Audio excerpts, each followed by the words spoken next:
नमस्कार दोस्तों, आपका स्वागत है आपके अपने YouTube channel be positive with Buddha में। आज फिर हम आपके लिए एक नई कहानी लेकर आए हैं। एक बार एक राजा की सभा में एक चंदन के बहुत बड़े व्यापारी ने प्रवेश किया। राजा की दृष्टि उस पर पड़ी तो उसे देखते ही अचानक उनके मन में विचार आया कि कुछ ऐसा किया जाए ताकि इस व्यापारी की सारी संपत्ति राजकोष में जमा कर दी जाए। व्यापारी जब तक वहां रहा, राजा का मन रह रहकर उसकी संपत्ति को हड़प लेने का करता। कुछ देर बाद व्यापारी चला गया। उसके जाने के बाद राजा को अपने राज्य के ही एक निवासी के लिए आए ऐसे विचारों के लिए बड़ा खेद होने लगा। राजा ने सोचा कि मैं तो प्रजा के साथ न्यायप्रिय रहता हूं, आज मेरे मन में ऐसा कलुषित विचार क्यों आया। उन्होंने अपने मंत्री से सारी बात बताकर समाधान पूछा। मंत्री ने कहा, इसका उत्तर देने के लिए आप मुझे कुछ समय दें। राजा मान गए। मंत्री विलक्षण बुद्धि का था। वह इधर उधर के सोच विचार में समय न खोकर सीधा व्यापारी से मैत्री गांठने पहुंचा।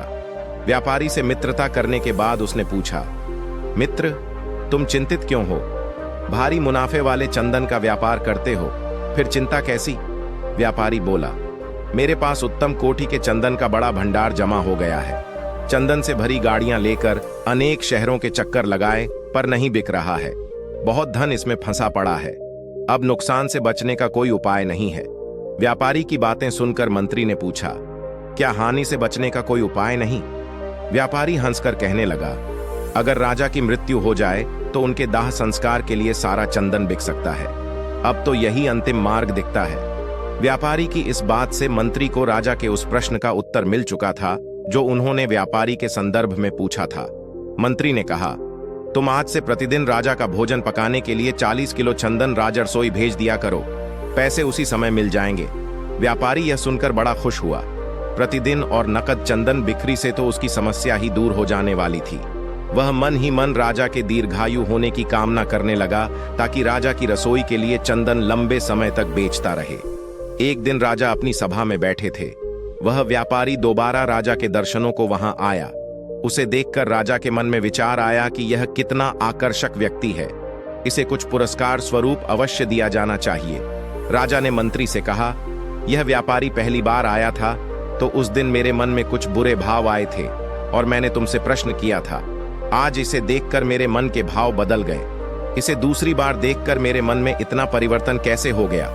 मंत्री ने उत्तर देते हुए कहा, महाराज, मैं आपके दोनों ही प्रश्नों का उत्तर आज दे रहा हूं। यह जब पहली बार आया था तब यह आपकी मृत्यु की कामना रखता था। अब यह आपके लंबे जीवन की कामना करता रहता है।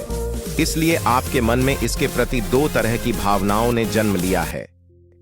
जैसी भावना अपनी होती है वैसा ही प्रतिबिंब दूसरे के मन पर पड़ने लगता है। यह एक मनोवैज्ञानिक सत्य है। हम किसी व्यक्ति का मूल्यांकन कर रहे होते हैं तो उसके मन में उपजते भावों का उस मूल्यांकन पर गहरा प्रभाव पड़ता है। इसलिए जब भी किसी से मिलें तो एक सकारात्मक सोच के साथ ही मिलें ताकि आपके शरीर से सकारात्मक ऊर्जा निकले और वह व्यक्ति उस सकारात्मक ऊर्जा से प्रभावित होकर आसानी से आपके पक्ष में विचार करने के लिए प्रेरित हो सके।